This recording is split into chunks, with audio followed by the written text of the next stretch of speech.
by a timing window and doesn't, fall off so hard. Because right now, they definitely are feeling the pressure. It wasn't to the same extent of kind of craziness they went to at IEM, but we definitely saw tendencies there of making those mistakes and not repairing them, but making more. And what's more interesting yet is if they don't switch up their ban strategy from the prior game. It looks like we're getting identical bans on both sides. So the sides have changed for the game. The bans have not. I really wonder if Team Liquid, they take the Hecarim away. Grabbing that right away. We know Quas can play that quite well. He will take it to the top lane. He had a pretty safe lane as Sion last time. He was down a little bit in the beginning, but he came back strong. So this should be nice and ready for him from the get-go. What will Cloud9 answer with? They know it's going to be a lane that really kind of won't be won, won't be lost if Balls can play it strong. And with the champion he has been using, maybe Maokai, and it will not be. Trading picks. Couple of Ice Queens. Yeah, it's actually interesting here. They switch sides, and that means do they just assume each other's team compositions from the previous game?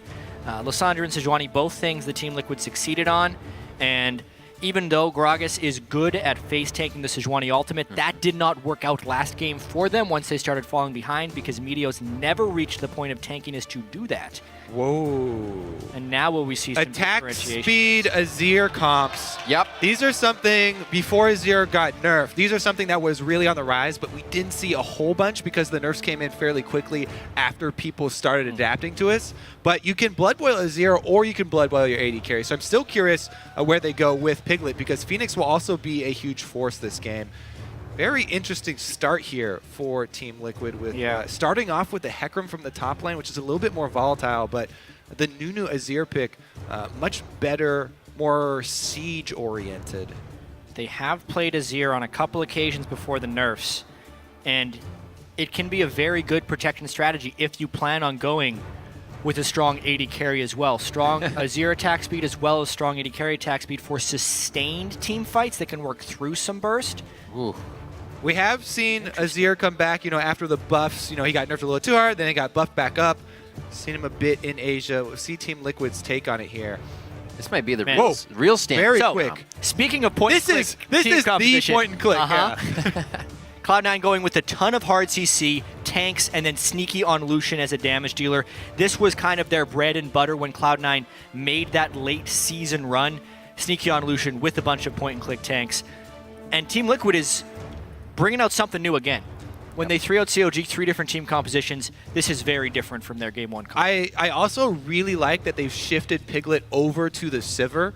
Since he doesn't have to be the only damage source this time around, he can be a little bit more utility-oriented on the Sivir. Plus, Sivir is really good against things like point-and-click Lissandra, like the Sejuani ults that are going to be coming through. Sejuani ult is really easy to spell shield. Yep. Lissandra ult is a bit more difficult, but it is a telegraphed ability because it's fairly short range, and there is a window between the cast and before the stun hits that he can also spell shield that. So shifting him to a little bit more safe of an AD carry, since Phoenix will be shouldering a bit more of that sustained damage burden. These two guys, as we said, very close coaches. Very close indeed. I agree with you, though, as far as this being a pretty good pick, Sivir. You would expect maybe a higher damage AD carry, but because of the spell shield against all of the crowd control, and as well as it being kind of an AoE team fight, Sivir fits that bill in multiple ways. Yep, really nice wave clear as well on both sides. It's going to be interesting once we get to the turrets. Always going to happen. Remember to share your predictions. Tweet LOL Esports, at LOL Esports is the one that we use. And use the hashtag TLWin or hashtag C9Win. We'll check back to see how you're calling this game shortly as we call the game as well. Everybody here in the crowd is ready as they get back from getting some nice popcorn and drinks at the concession stand, because we're ready to get into game 2, and we are on the Rift. All right. I almost wish that we could jump right to team fights because I'm so excited to see Team Liquid have so much push back. That's what you're saying is Earth mode. Cloud9 have so much dive, but look at that. They've got Alistar the bodyguard who's knocking somebody back. Phoenix is going to knock back maybe the whole team. And Cloud9 are going to do their best to climb over all these obstacles. Quas gets to knock someone back. I mean, they have all these knockbacks, and Nunu gets to slow him down around there. a lot of zone control. We'll see here, though. First, we're going to start off at level 1. Woo! Do you flash? Alistar, no. Paul flash? No. Any combination of flashing and pulverizing? Does that not It to? hasn't leveled up a skill quite yet.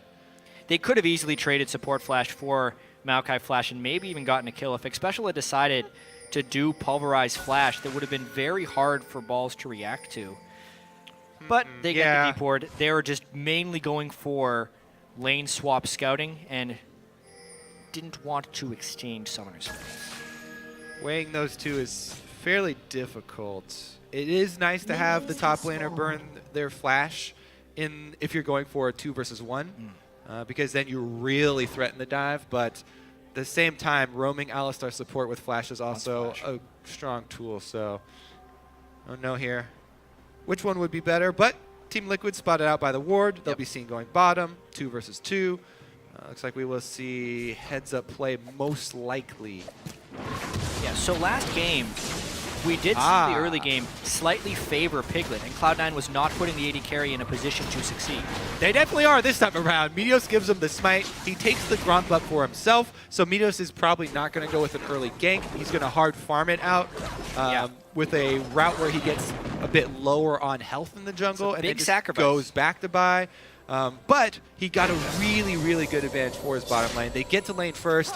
Didn't quite see if they got an extra minion worth of experience for getting there first, but Piglet and Xpecial did take those Krugs, so not really that far behind. Lemonation, though, and Sneaky. Yeah, Cloud9 should still be in position to hit level 2 They should get it first. Yeah, right. Will he go for the hook? He should. It's going to be on to Xpecial. The passive to come through does not.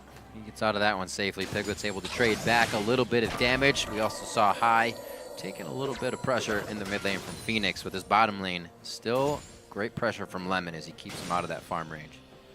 Didn't lose too much as the wave will be getting to the turret for Piglet here. So definitely a different start to the game, at least for Sneaky. He's the one piercing light through the minions here and giving Xpecial and Piglet a hard time. Yeah, and again, calling back to what it cost Cloud9 to get that early level 2 for the bottom lane, it costs them early jungle pressure because Sejuani is a jungler who can...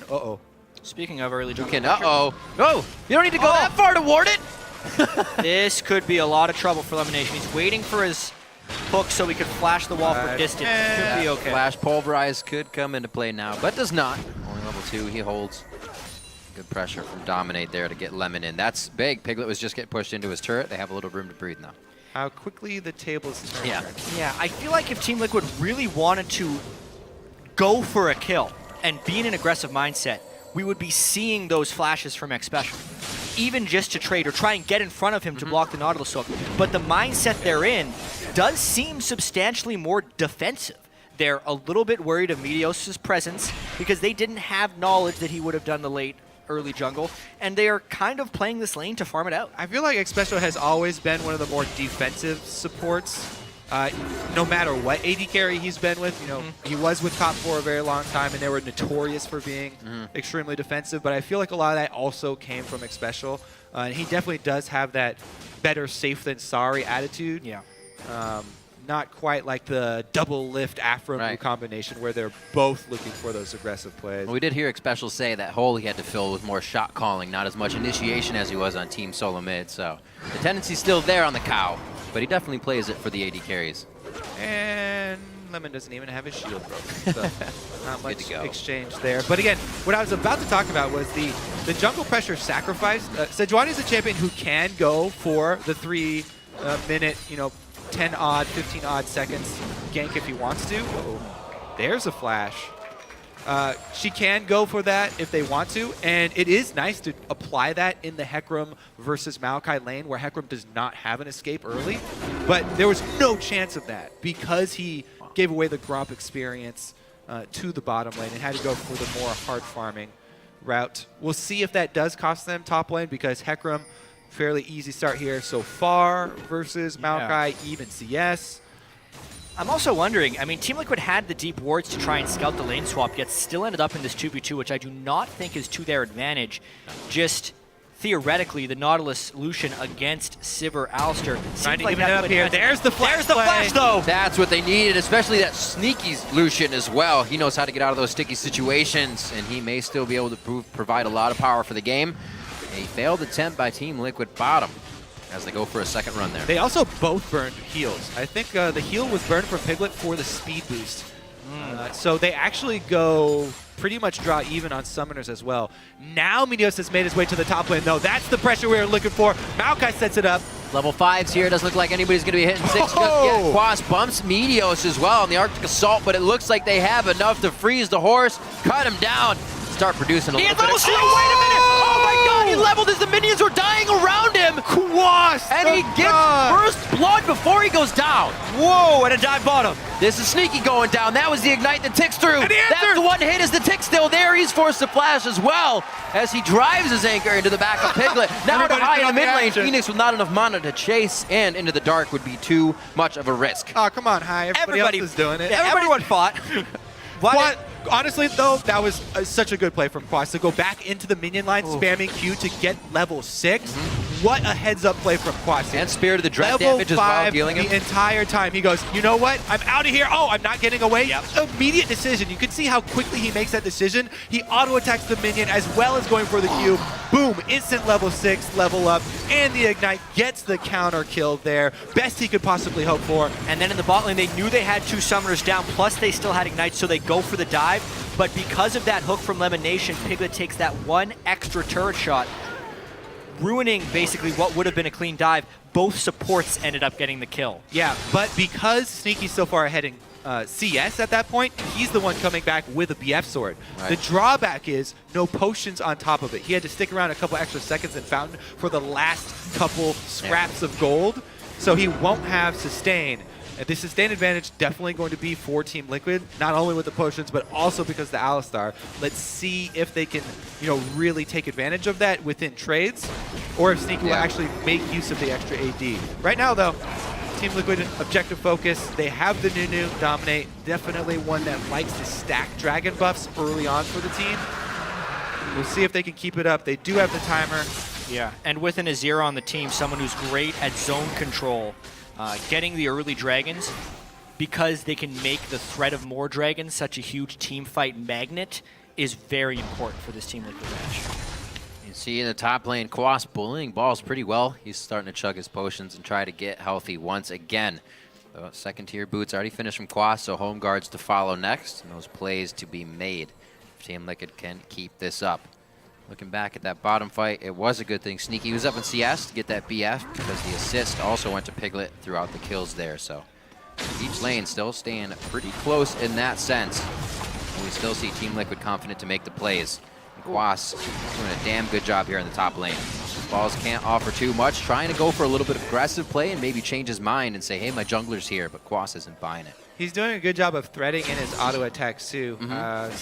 Watching his passive there, as soon as he got it up, threads one int for the heal. So comes away very well on that trade, even though Quas is the aggressor. But that's kind of the way that you play top lane Hecarim. Once you get to the point where you are able to purchase home guards, you can go for constant trades and then try and home guard back the lane very quickly. Right. Lemon with the aggressive exchanges on his newfound love, Nautilus. Always and often. This lane is going in the favor of Cloud9 pretty heavily. It's the swap of what we saw last game. This time Sneaky with the Lucian and Cloud9 with the early game strategy to get him going. Yeah, I really like the way that they're playing this. Because Sneaky didn't bring potions and he doesn't have sustain to this lane, they have Lemon tanking the damage. So he pops up his shield. He is the one to initiate. Sneaky's able to trade extra damage from the back line, but all of Team Liquid's answer is damage onto Nautilus, which is exactly where Cloud9 want them to focus it. So Sneaky not coming away any worse for wear. Uh-oh. Maybe he will. They know he's now. alone. Ooh, they get the summoner healed just because Xpecial closes into combo range. He does have flash available, but once again, the better safe than sorry play here for Xpecial. So, We haven't even talked about that mid lane matchup, Riz. no. Hyde not necessarily out CSing Phoenix in any meaningful way. Literally getting not. this much farm, I think is a little bit dangerous. A lot of times you'd want to try and do that reliable gank mid lane, Sejuani, as well as the Lissandra trying to lock down maybe try to kill him through the cleanse, but it's just not been in the cards with the pressure this bottom lane is demanding. Oh. And we also haven't seen the full power of that as well. Looking for the Blood Boil to go on to Phoenix later could really make the factor in these fights. So the bottom lane still go a bit aggressive, and mid lane starts to get a little bit of pressure finally for Meteos here. This could be the first attack on a Phoenix, but he's also running that cleanse, so it might be hard for them to get him. Meteos grabs the Raptor buff, goes in for the gank, but Dun, Phoenix dun, is carrying a ward, so... Yep. Whoa! Shifting Sands into depth charge. There's a lot of long-range spells here. That's going to be it. They can't get past the Emperor's Divide, and he keeps it safe. Dominate gets it from the other end. What a beautiful absolute zero. High is going to be stuck in this one as well. Everybody's getting chilled down to the bone in this fight. Meteos back in. Can he do enough as he puts the permafrost down? One last soldier hit. Oh, it's Quas coming through. The teleport home guard is now ready for use. Yeah. And used. All the things that can knock you backwards. How hard is it going to be to initiate on this Team Liquid team? That was a preview of how difficult it's going to be. Alistar coming behind him. Here comes Xpecial. He still has all summoners as well. Xpecial has level 6 too. DP Meteos is close as well. Not a lot of mana, but the presence of the bodies is all they need. Great cancel. Yeah. Be cancel. Teleport started channeling before Xpecial dealt any damage, so Xpecial did not draw any tower aggro there, and they're able to get, even though it was a cancel teleport, bit of the cooldown out. Just cutting trees down. Nothing big. Chop, chop, chop, chop. Oh, gets the flash. Definitely shorter cooldown for Quas. Wins that engagement, and he has been now. Starts to get just a little bit of that gold lead. Starting to press forward and get his wards down. So he'll be safe and now be very troublesome for Cloud9 to take down. While the home guard teleport did look a little bit unnecessary to pick up that kill because it was only the last hit, they'd almost rather have the kill onto Quas. We kept talking about how snowbally Hecarim was last game. Never mind. Let's take a look at the zone control here from Team Liquid. Because So the knockback on those soldiers goes a little bit beyond that animation. I thought he'd be getting in beneath the soldiers, basically, but he was still in range for them to push him back right there, which is why he couldn't get through. Lemon thought he had backup, so he flashed over the soldiers, but he was left on the wrong side of the shifting sands, and really good play there by Team Liquid to pick up a kill off of the overextension from Cloud9. Yeah, I'm a little bit confused by Balls' build order right now. It looks like maybe, as Quas is a god with that kill, it looks like maybe Balls is going for the Righteous Glory and Glacial Shroud in his item build because he's sitting on a Mana Crystal as well as having a Catalyst. But against a physical damage dealer this early on in the game, you have to wonder why he wouldn't just start with the Cloth Armor, unless he just accidentally completed the Catalyst when he had enough gold and it just ran into base with an extra Mana Crystal. It affects that 1v1 matchup. He's not nearly as strong as he could be. Especially with the kills Quas is picking up. This is going to turn into the Oh! No cleanse. No cleanse indeed. Emperor's Divide still goes out. No, the tomb! No way! Shifting Sands! He gets out! No ignite! He's good to go. Wow. Even without cleanse. Phoenix was one of the few players that we were impressed with the early adopters of Azir. Early Azir play. And he definitely has not lost his ghosts. No, he's quite at home right there. That was the guaranteed gank. Sejuani ult, Lissandra ult, no cleanse up, easy kill, right? But because he knocked Meteos back into the turret, he lowered the sustained damage. Meteos could not stay on that side of the Emperor's Divide to secure a kill because of the turret threat. And then when he jumped back over, Phoenix just played that so perfectly. Yeah, both ults from Phoenix have been really strong. Well, once again, we see the kills for Cloud9 kind of walking away with slivers of health, just like last time, and maybe they may start going a little too hard for these kills once again, putting themselves in scary spots right now. It's this bottom difficult to work around that. Phoenix, he's continually drawing the line in the sand, and Cloud9 choosing the wrong side to stand on. Yeah, literally. All right, Lemon continuing to look aggressive though. That bottom lane is really equalized too. That was a near 20 CS advantage for Sneaky earlier on in the game. Again, Sneaky picks up an early Avarice Blade, and lo and behold, Piglet's gone for damage, and they can start pushing that lane in fairly New well. Dragon Train right here off screen. They're about to start it up again. Yep. They already called Quas down because he doesn't have teleport either, so the Dragon Train continues. 2-2 for Team Liquid. There's number 2. So Cloud9 really hasn't even looked at this game. Yeah, and we have to start wondering in Cloud9's head, are they entering desperation mode once again? We need to kind of look at the way these team comps are going to be reacting in the mid lane, because, Kobe, you wanted to jump to those mid-game team fights at the start of the game. Well, right now, Team Liquid is in a winning position. They're the ones jumping to the team fights, yeah. Yeah, they're going to be forcing Cloud9 into them at a certain point, and I don't know if Cloud9's ready to do that. Well, they're starting to lose map control. Whenever you start to see the ward line initially creep up into Cloud9 territory, it's a very good sign for Team Liquid. They've got the workings of the deep wards there, slowly moving them up, a couple on the blue side for the Dragon. They've got the Dragon objective down, top lane turret's already down, Quas just goes and puts a deep ward on the other side. So Team Liquid already starting to take their small advantage, slowly work it in so that they can see where Cloud9 start their next strategic moves and dominate on the Nunu, going to supplement Quas's ward with that Sightstone that he's got. Goes in for an invade and he'll drop some extra wards. Now they do lose out pressure on bottom because they're going for this play up top with the red steel, and Cloud9 trying to punish them, get some tower damage. And one of the big differences between last game and this game is how much more reliable Cloud9's pick is. If they do find a catch on some point of the map, they should be able to punish. Because they do need to punish this at some point. Top lane this game's focus, about though. how many catches they can get and how often they can kill Phoenix. Nunu's still up there. They were just counter jungling. I'm guessing this is going to be fights across the map, gentlemen. As soon as they see this happening up here, we may see something in the bottom lane. Balls back and forth. Got flash himself alive for a little bit longer here. That's good. Will the pressure from Cloud9 be able to take the bottom turret? Maybe some surge in gold for now, them. Diving this combo is actually fairly difficult. With the All-Star ultimate and the spell shield, not getting a lot done here. And let's see if they decide to go for it anyway, though. Meteos jumps right in. They've been here for quite a while. They finally ring the doorbell and enter. Piglet could be going down. He flashes. A point-blank hook, chooses the right direction, and they're just going to get it special.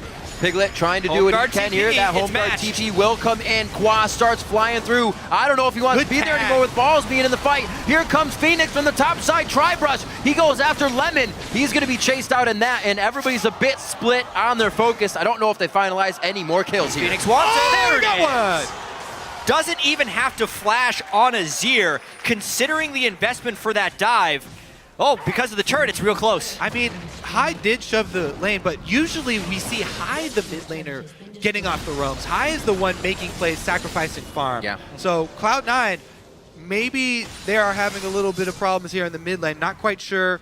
Hai deviating from the normal style. Let's see if he can hold the mid lane in response.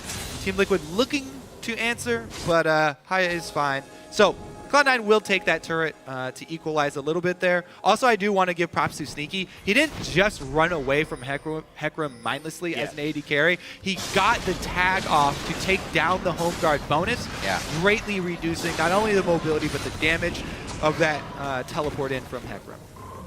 This game is really starting to take off as well. Quas about to hit Trinity Force. I think that's a huge moment for the power spikes of Team Liquid. They're actually hitting item breakpoints at a really opportune time as they continue to force these dragons and basically try and stop Cloud9, who's going to be making substantially more aggressive plays as this progresses. Cloud9 has all the initiation tools. Team Liquid has the disengage and counter initiation tools, and this is shaping up to be a great game. It really is. Team Liquid are delivering with the strengths that we were looking for them to continue with. That's true. Hai making one of his roams. Quas is in trouble, can answer three people. Kind of answering a bit of my question. Meteos wants to pop an ult as well. They just have so much. I think Quas is probably dead at this point.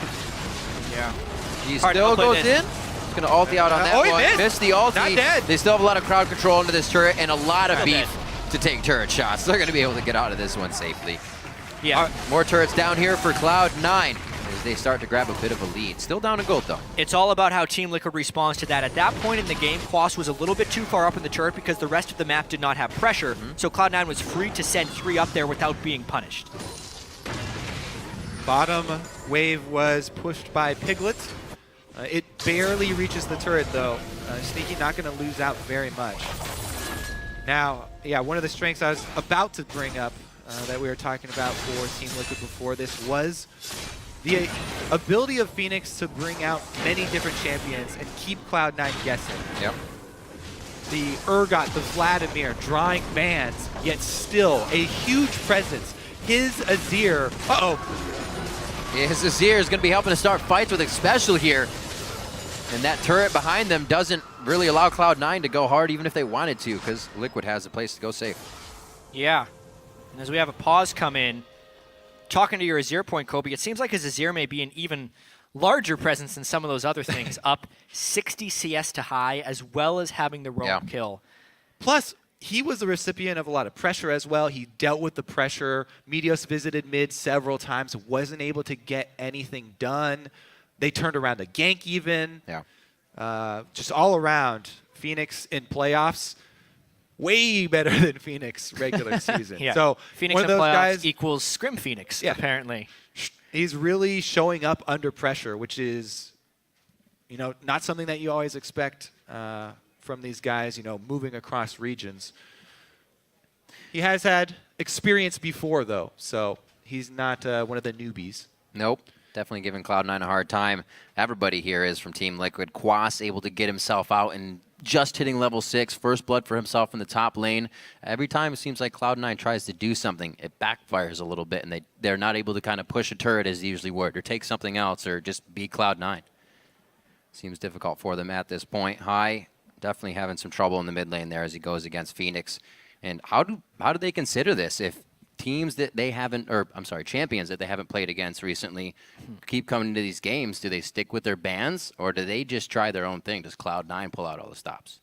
It's going to be something they have to react to as the series progresses. But in this moment, Cloud9 needs to focus on what they do in this game. Yeah. I mean, we can see in the gold lead right now, High down 1,000 gold. Sneaky up 400 gold, but Ball's also down 1,000 gold. There's a lot of really strong players on Team Liquid right now, and this is a team comp with Piglet in a more supportive role. This is the Sivir who carries by pressing the R button, and then Phoenix and Quas end up running in after them. It's not only a different style, but a different priority in game from Team Liquid. Right. How many kills did Piglet have at this point with the team feeding him those last game? Quite a bit. Yeah, and if we're looking at damage output as well, for Cloud9, this is a full tank Maokai. This is not the Rod of Ages first Maokai that does a surprising amount of AoE and can really affect those longer team fights. This is full tank Maokai, along with full tank Sejuani, and they've got a more control-oriented mage in the mid lane. So it puts a lot of pressure on Sneaky to be the consistent damage output for this team. Yes, they do have a lot of lockdown, but it kind of puts more importance on using the lockdown well on someone who's out of position, because you need to make the damage count, and you have to focus your damage when you have a team like this. The target calling is actually really important for the Cloud9 squad. And who do they target call on? I say it's Phoenix at this point, even though they may be tempted to try and lock down Piglet. Phoenix is the one that at the moment will do more sustained damage, has more disengage potential. If they could somehow lock down Phoenix before he can get off that Azir ultimate, ult is so big. Then it's a one fight. But if they fail to do that, or if they burn some of that stuff into a spell shield, it all goes out the window. Phoenix is also not building the early Zonias that we sometimes see from Azir players to pull off those plays where he jumps in. So that may give an opening for Cloud9. Yeah, I need to update right now. The pause is because High and Sneaky have been complaining of lag. They did a client restart, and they tried it again with the new pause. I can only assume that they're still complaining about the same issue. So just to keep everyone updated on what the delay is for. Absolutely. We'll get that sorted out in just a few for these guys. Having that Phoenix pick, as we were just talking about Azir, you brought up the Zhonya's there, and that ultimate, you said if they can get that ultimate before it comes out, or even if it comes out, how do you bait out an Azir ultimate if you can? Because it has literally changed 2 or 3 fights already in this game. You only use that if you're going to die, right? If everybody's on you, so you kind of so guaranteed. the thing is they can't really bait it out because Cloud9 have to commit very hard when they catch somebody. Yeah. So it's going to be about can they actually take down the target. But usually when we see the Zonias come out from Azir players, it's when they're trying to use their ultimate offensively and they're doing these crazy flash plays and dashing in. That's not how Team Liquid want to use this Azir. Their zone control, their Nunu, and their Azir are for defensive use of that terrain control. So he doesn't have to really worry about diving into the enemy team because they're trying to rebuff the onslaught. Yeah, this is a strange thing. Just to while we're in this delay because of the High and Sneaky client issues, I want to talk about Zhonya's on Azir only because it's not the same as Zhonya's on a lot of different mages. Because it's so much about the soldiers trying to auto-attack for sustained damage, Azir building a defensive Zhonya's really cuts down on his teamfight potential damage. Yes, there is that moment where he can ult backwards for the rest of the team, but it is one of the less optimal mid laners to build Zhonya's on because you cut your damage so immensely. It's almost like an 80 carry in a strange sense, building a Zhonya's. When you're there, you're not doing anything. You're not maximizing your damage potential. Kind of like an 80 carry building a Bloodthirster early on instead of Infinity Edge. And it's overly defensive. Yeah. That's a apt analogy for the relative power. You don't get as many style points, but... yeah. Well, seeing the change in carries for Team Liquid this time, definitely not putting up the kills for him. Looking at Dominate as well in the jungle, kind of in the past, in history, we heard a lot of things in him changing his style this time, being more vision controlled, being more peel controlled, protect the AD carry. It's been pretty incredible to see these guys with so many changes now now find it is the best time to do it. But yeah, find that organization, find what they need, and come out with these wins. He was very vocal about that being difficult on him in general as jungler as well. So with the meta changing, he's done very well to keep that strong. And now back on the Nunu. Time for the tank junglers. Time for the tank. We heard Saints tweet recently about that Dominate play on Nunu. Oh, look, Dominate's ahead. Just walking there with Nunu and... yeah. That's a lot what you feel like when you're on Nunu a lot of the times. There are Saint was also complaining about PBE notes because there are booming Nunu nerfs coming. Those two guys, Dominate and Nunu, two of the biggest lovers, or Dominate and Saint Vicious, two of the biggest lovers of Nunu in the North American LCS. Absolutely. Looking back at the go ahead. If you can get the snowballs down on Sneaky, like this team is already hurting for damage from Cloud9. If you can just sneak a couple snowballs in there, it really does a lot for their team fight. Yep.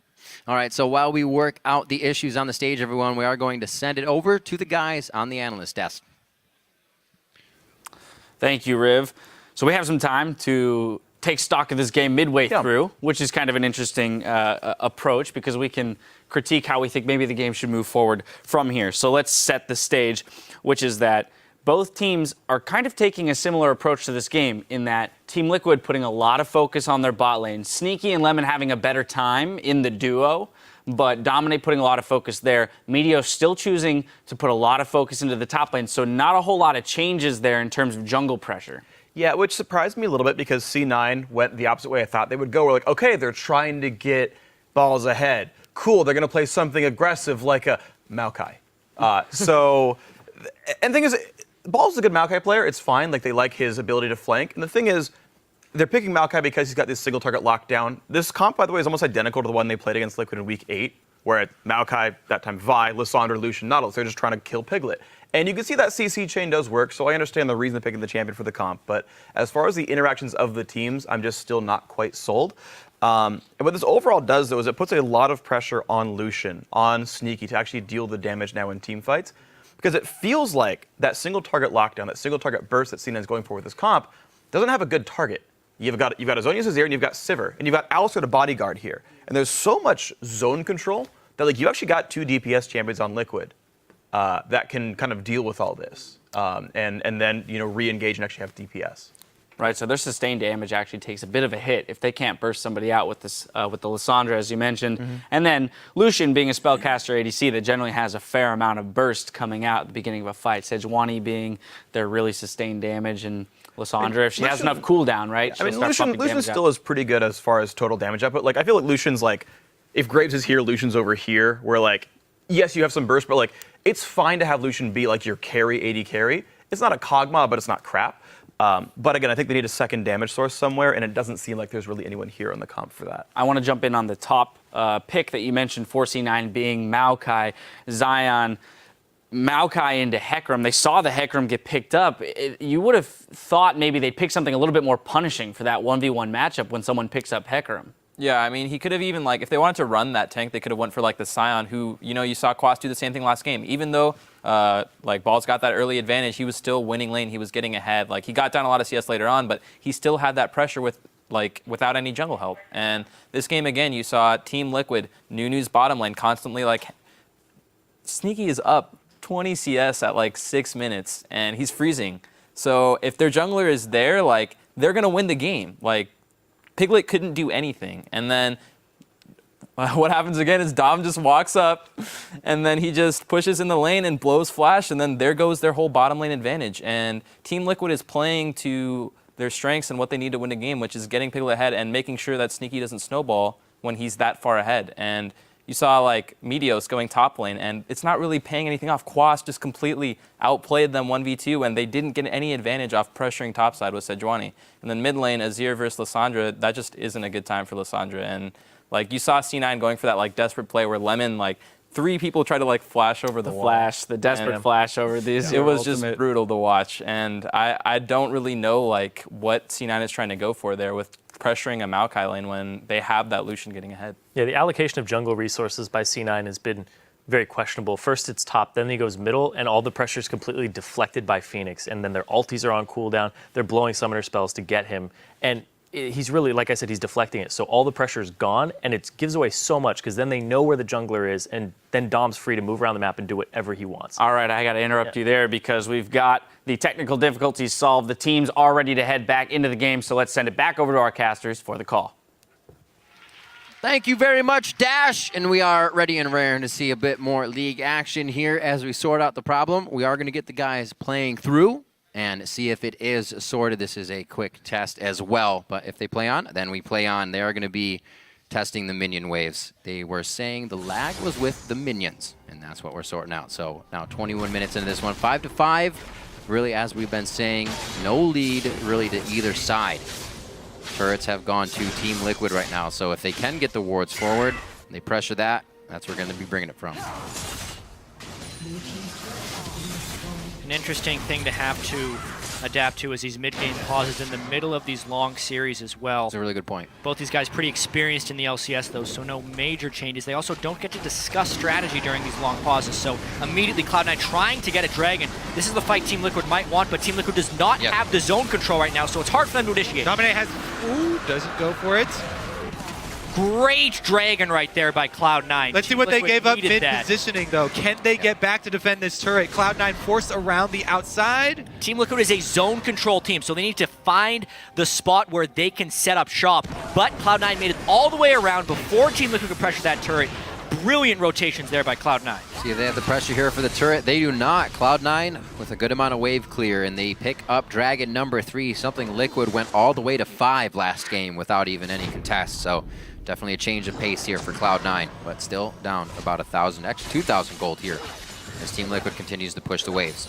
Cloud9 just got away with highway robbery right there. Clean take of the dragon. Liquid had immense vision control all over everything leading up to the dragon as well. But Cloud9 in position first, burn it down, and get back to defend mid. Really crisp play. That's the type of stuff that we're used to seeing from Cloud9. Maybe they're starting to pull it together. It'll be tough. Team Liquid has been organizing well, but if Cloud9 can layer that CC, get those point and clicks down we were talking about, Liquid will not have a chance to react to these fights. Breakpoints around as we have that Triforce for Quas finished a bit ago. Nothing else on top of that just yet. See the Frozen Heart and the Glacial Shroud was built by Balls and Meteos. Balls finally got that Mana Crystal into something else, and they're starting that cooldown, so these fights hopefully go their way a little bit as they get to their items. Remember, too, that a lot of the extra gold lead here is coming from turret destruction. Cloud9, if they can find that pick, if they can pile on somebody, get a numbers advantage, blow up Team Liquid, they could chain a lead into a lot of extra gold by taking down another outer turret or two. So there is possibility for sort of a bigger comeback swing for Cloud9 if they can catch somebody out of position. But right now, Ball's just trying to hold on to the bottom lane there. He does have teleport available. And And it becomes very difficult to set up a wave control move. Team Liquid actually initiating Hello. onto Cloud9 right now. They get the teleport out. Especial still has ult. Trying that just out of brute force. He knew the team was behind him, but Cloud9 is able to collapse way faster. The choke point is not allowing Liquid to get over to Expecial. He goes down, flying into the fight. High throws down the ultimate. He's now the focus. Zanyas is on. The focus is him when he comes out. Quas is able to cut him down as he comes through with the onslaught of shadows. They're still going. Now in Sneaky. Quas is gigantic right now with Piglet still on the back line. Meteos in between two. Almost gets Piglet. The true damage burn. He stays alive as he gets some more minions. He steals the house back, and Quas is able to swing it and take the fight for the team as Piglet gets the safety. All right, What a They bloodbath should get a right tower there. after that as well. Yeah, Team Liquid's going to try and push this turret, I think, with the Sivir very low on Piglet. Going for a blue steal. Strange start to that fight for sure, with Expecial basically walking in there and tanking. It gave Cloud9 a lot of opportunity, but because the fight was so extended, eventually that sustained damage of Team Liquid started to pull through. That was a very close to being the Cloud9 Now, fight they needed. also, take a look at how tanky Expecial is coming from a support role. Look at Ball's health bar and Expecial's health bar. They're basically dropping at the same rate, and Balls is a solo lane tank. High was doing a great job zoning over the side here. This time he waits a little bit longer with the Lissandra in so he doesn't get knocked off by the Emperor's Divide. Yeah, Effectively a useless Azir ult in this situation. That was actually really good play, Lissandra play from High. And we're going again. Right on to dominate. They burned the list. Oh, It's the heal! He tried to get the triumphant roar out, but the follow-up is too much coming in from Liquid. They're still going on the fight now. Lemonation's gonna go down. A triple kill. That's the Blood Boil Azir coming through, baby. And they're gonna hit it. Oh, of course Quas has the Blood Boil, but Quadra for Phoenix. So that was a much better Azir ultimate, right? Redo on the fight. Use the Azir ult properly. Huge kill there by Phoenix. Also, literally, Cloud9 used all of their Heart C on Nunu, and they even after that, they had to have their AD carry commit forward to finish off the kill. Because they have no damage besides Sneaky, he hesitated, and they're like, you know what? We already put so much into killing this Nunu. We got to finish him off. So they also throw a Sedge ult and have Sneaky dash forward. Yeah. That is everything for a Nunu kill, and they have nothing left. They think they have the catch. Look, there's only 3 people from Team Liquid here. Sivir and Hecarim are gone. It's close to being a 3v5. This is the power of Azir. The soldiers are indiscriminate of who they're hitting. Full damage, full AoE. The Emperor's Divide crushes them. Then Quas comes in. But this was Phoenix in a 3v4 versus 3v5, killing all 4 of them, which is ridiculous. That is the potential of Azir in choke points with zone control. If his soldier can poke you, it will poke you. Yeah. Indiscriminate soldiers. He will poke all of you. He'll poke at all of once. it. Yeah, that's right. Very true. Get that line damage going through. 9 kills for Team Liquid in the matter of about 2 minutes. And 6 of them are on Phoenix now, 5 on Quas. Yeah. This is the solo lane carry game. It's so nice how Team Liquid are able to pivot. You know, Piglet, you're on the Sivir, a little bit more utility oriented. Don't worry about it. We have 2 ridiculous solo lane carries playing extremely well. And it's so safe for them to get these pushes in. The Azir turret goes down. They got a partial base outside on the side of C9's map, and it's hard for him to do anything.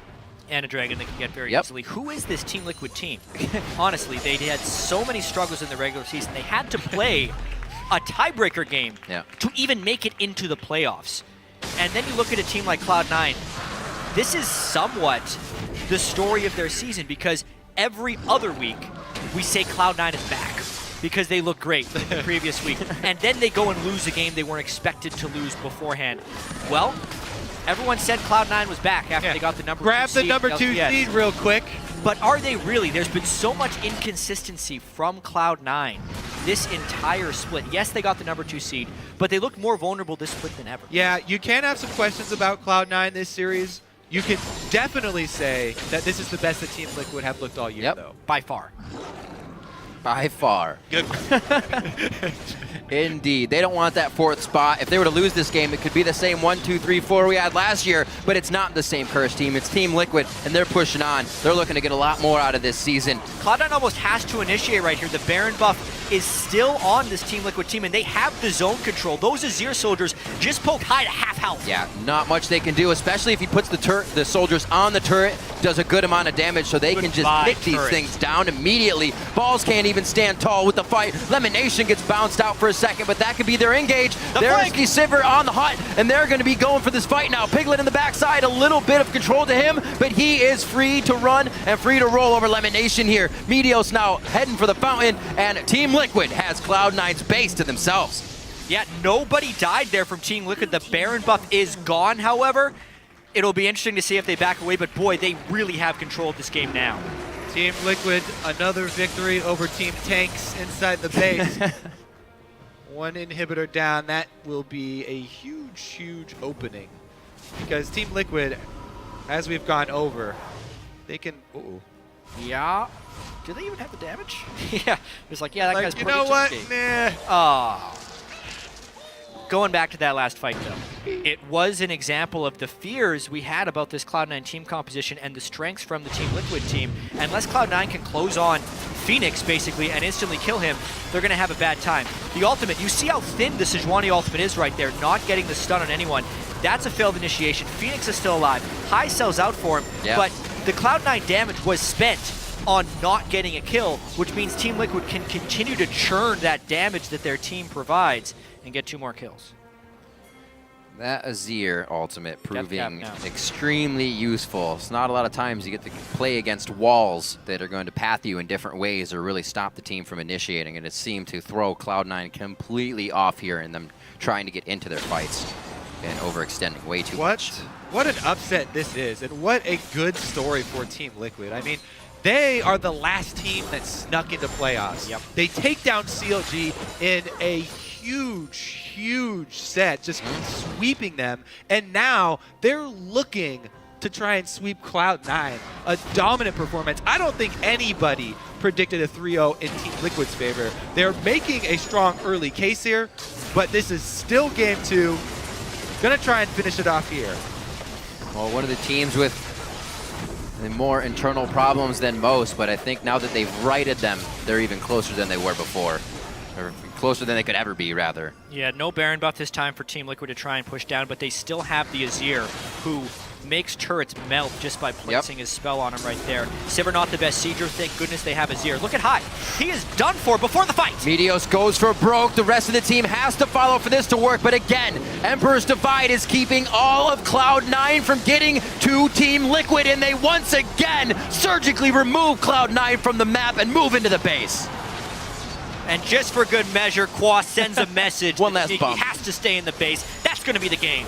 What a great set. The second one coming out here from Team Liquid. They move it to match point in a best-of-5 series against Cloud9. This one just took 32 minutes as opposed to the 40-minute matchup last time. 21-9. Team Liquid move on to Game 3, 2 up.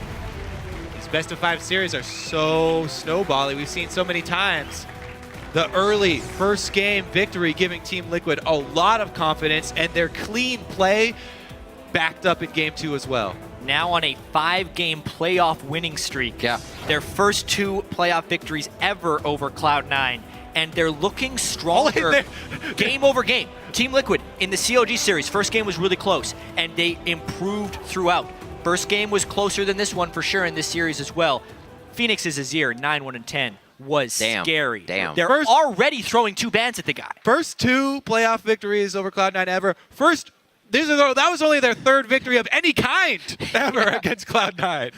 But yes, Phoenix, you're banning out the Urgot. Oh my God, this crazy champion that only like Keen and a couple other people play.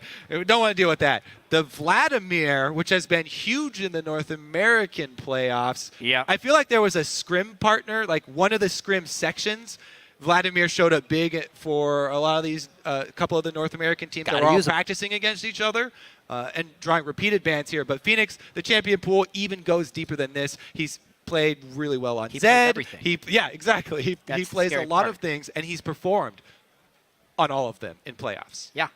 It's one thing you can't do to Team Liquid is take their champions. You can take things they play, but they play so much more, and it's not even going to stop them because you get Quas with that variance, as well as Phoenix. And now Piglet, we see him now kind of take a backseat in the game, and they still did amazing. That was the thing about when Team Liquid have this horrible record with Piglet. The rest of their team were the guys that weren't really performing when Piglet was playing. This is kind of the first game where Piglet has taken a backseat to the other guys, and the other guys have performed well. Right. All the questions and things that Team Liquid needed to prove to the world, they are proving in these playoffs. They can play a variety of styles. They can farm with Piglet. Phoenix, hey, he's actually good. That's not something that it looked like during the entire regular season, but he looks amazing so far in these playoffs. It makes the Game 3 strategizing immensely difficult for Cloud9 because they've been beaten with 2 different team comps and different team focuses. And Phoenix, this is a guy he used to play top lane. He's such a dynamic player. Yeah. I feel like he has a lot of depth to him. Well, we'll see what they can do as we move on. To give us some more insight into Team Liquid's 2-0 start to the series, let's check in with our guys on the analyst desk. Thank you, gentlemen. 2-0 for Liquid. Now you're both wrong. Yep. You didn't even make a prediction. I know I didn't. That's the beauty of being the host. I know. You don't have to make a prediction. What's your prediction for the series? We'll get you in. You can even, after the first. Now I get to get in? Yeah, go ahead. 3-0 for Team Liquid. Oh, wow. What a prophet. This guy is amazing. I can still be wrong. Yeah. Right? So who Yeah, knows? boys. Anyway, okay. I want to talk about Phoenix. And Kobe was hitting on Phoenix there right at the end because, we've talked about Piglet being a big carry there and Quas with the outplay in the top lane playing solidly. And Zyrene, I know you're a big fan of Phoenix and the way he stepped up here in playoffs and what he does for his team. Yeah, it's not just the in-game stuff. It's Champion Select too. They're throwing 2 bans at him already, and he has more in the champion pool. He picks things up so quickly, and he's so good at them right off the bat. And this is an old champion of his that he was playing. I mean, his name's Phoenix, for crying out loud. He's going to play the Azir. He's going to play the Bird champion. Like, he loves that champion. And the fact that he's having such great team fight play in choke points with the Azir ultimate is just beautiful to watch. So he is somebody that I'm focused on in this game and have been this entire set because up against High, he's 70 CS up in the late game. He's dodging these ganks, deflecting it, and causing pressure. So Phoenix is a huge point of strength here. He got player of the series in the CLG match too. Yeah. So he is somebody that you cannot leave unchecked. Oh, no, I absolutely agree with you here, Aiden. And you talked about actually the very, very, very beginning of the series, the beginning of the day, saying like Phoenix versus High is a really important match because Phoenix is on point right now. He's probably going to win. And they give Phoenix a carry mid laner, something he can crush team fights with. And what's amazing to me here is, first of all, he's in the playoffs, facing the second-seeded team in North America, right? Pressure is on. And Azir is worse than he was back when Phoenix was playing him back in the day, and yet his old Azir scoreline is like, 5-3-13, okay, 6-7-4, kind of bad. And here he's running a 19 KDA Azir game. Like, here, what more evidence you need that Phoenix is showing up so hard in the playoffs, and it's been really fun to watch him play. Yeah, Zion, we talk about the depth of his champion pool. And Azir, the Vladimir and the Urgot were banned out both games by C9. A possible Azir ban coming through here because I don't think you want to deal with what you just had to go through. What is the advantage of having a player like Phoenix on your team that can stretch the champion pool so much that he's allowing you to get the champions you want on your other laners? Well, I just feel like Phoenix is getting exactly what he wants to play. He's getting his best champions. I feel like Azir is probably like one of, if not his best champion. And I feel like Team Liquid just got like the way better like draft in terms of team comp. Like they have Lissandra coming in, they have Sejuani coming in, they have Nautilus like coming in and Maokai, and they can just kite back on Nunu ulti, on Azir like Emperor's Divide, and they have the Sivir ulti for all the movement speed, and they can just focus these people coming in. You see them spending like 10 seconds killing like Alistar and the other like tanks, and they just can't even do anything in these team fights. Yeah, I want to jump over to Cloud9. Yeah. With basically, what can they do here now, right? Cloud9 is not used to being in this position. When we talk about Cloud9 and their dominance in the North American LCS, they're walking into the semifinals of the spring playoffs down 0-2 in a best-of-5 series. They've never really been here before. So as we see on your screen right now, they're strategizing, but Freak, what's going through their heads right now? So to me, if I'm their coach, like, one thing I want to point out is C9 are still playing the overall game pretty well. The rotations are on point. They're getting out of the laning phase more or less close to equal. Like if one lane wins, the other lane's losing. And so it's fine. More or less, it's fine. The problem is I feel like they're getting out-comped every single time. Game 1, full AD team against double tank. Well, guess what? You hit 25 minutes, you lose the game. And unsurprisingly it happened. Game 2, they run a single damage threat, right? And like, okay, look, Lucian's cool and all, but Azir outranges you. Sivir has the same range as you. Like, you're not going to get any free hits on here, and you can't burst a double tank team down in the first place. I want to see Cloud9 run another threat somewhere. And it's so smart that Team Liquid comes in and bans Nidalee, the carry jungler, Kennen, the carry top laner, Rumble, the carry top laner. Balls is now playing on tanks, he's a non-threat. Meteos is playing on tanks, he's a non-threat. Oh, look, it's just Sneaky. Surprise, you're not winning team fights anymore. Yeah. Does that mean they go for, then, the Zed that has been left unbanned so far? Because when you mention how many carries are left for them, Balls only has so many that are left available. No, that's the thing about this, though. This is what's so even more smart about Team Liquid is they put the priority on Lissandra. They don't ban the Zed. They say, hey, if you pick Zed, we pick Liss. That's a pretty much a free matchup that you can never kill her. She can split push against you. And so High falls in the trap saying, oh, they're taking Liss. I'll take the Liss. And he's like, great, good job taking Lissandra, buddy. Right, and gets to go push him around. Like, I want to be able to see Team Liquid, or sorry, C9 wait till the last pick, get an advantageous mid matchup that High can actually do something on, because he's not able to roam. He's not making plays, even though he's like, Lissandra, she's the point and click stun queen, and isn't making plays. Yeah, I think this is going to be all about C9 and how they adapt with this pressure and the fact that they're this far in the series, because this is the evolution of the series that we're going to see in this game 3. Because all their prep pretty much has to be thrown out the window because it's not working for them. Yeah. And this is a different Team Liquid, when we talked about it previously, that we've seen during the regular season. You're prepping for a completely different team. So they have to use that time very wisely to come up with a strategy to shut down Piglet and not let Phoenix run away with the game. Zion, at this point, down 0-2, you have so many things swirling through your brain as a player about what's going wrong, what needs to change. How do you, as an individual, parse for yourself where you need to make adjustments, as opposed to just kind of attacking everyone's play on the team as like everything's going wrong and not having really a direction? Well, I mean, if you just look at like the jungle matchups and how they're putting the pressure, I think ideally you don't want Dom on Nunu. You get like Meteos on Nunu. You get Meteos on those early game pressures where he can make the moves. And you get Dom on Sejuani, so he's farming in the jungle where Meteos can make the plays. And I don't think he should be looking for the plays top because they're putting balls on tanks every game. If you want to put them... Oh, go ahead. No, I was going to say, I like this point because we've been talking about carries for Cloud9. We've actually been ignoring the jungle as a place where they can carry from. Granted, the Nidalee has been banned, but Meteos as a player usually is so commanding, and I don't feel like he really has had that presence so far. So I kind of like the idea that maybe they put him on Nunu or somebody else. I mean, Vi, go back to the Vi and build the brutalizer early and go ham. Yeah, or like play Juggernaut or something, right? Like find something else for, if they want to play just as Sneaky the threat,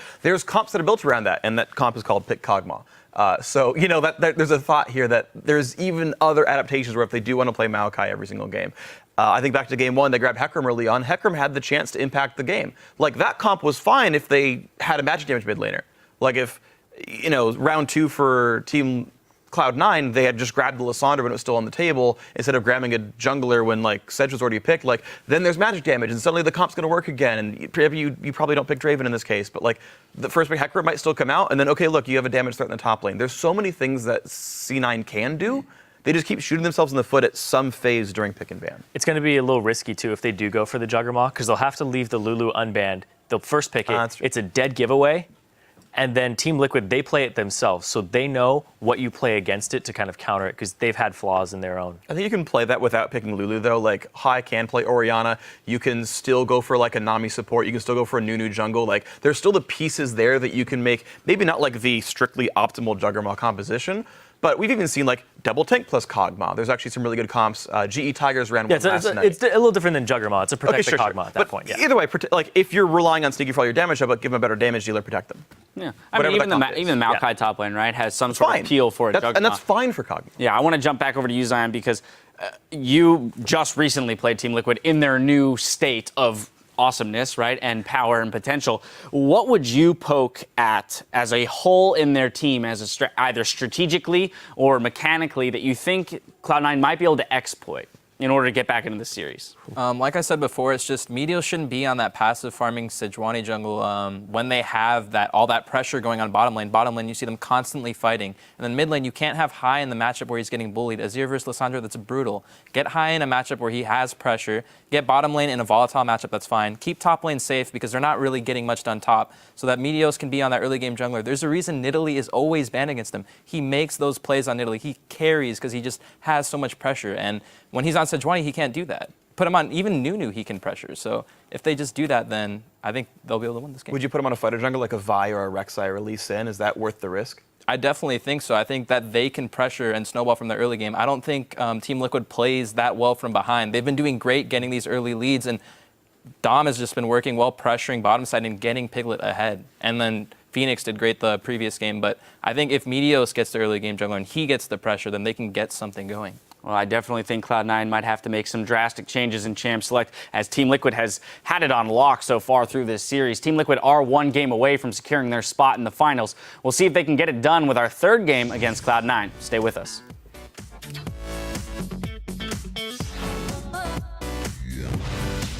We don't have to act like someone just died.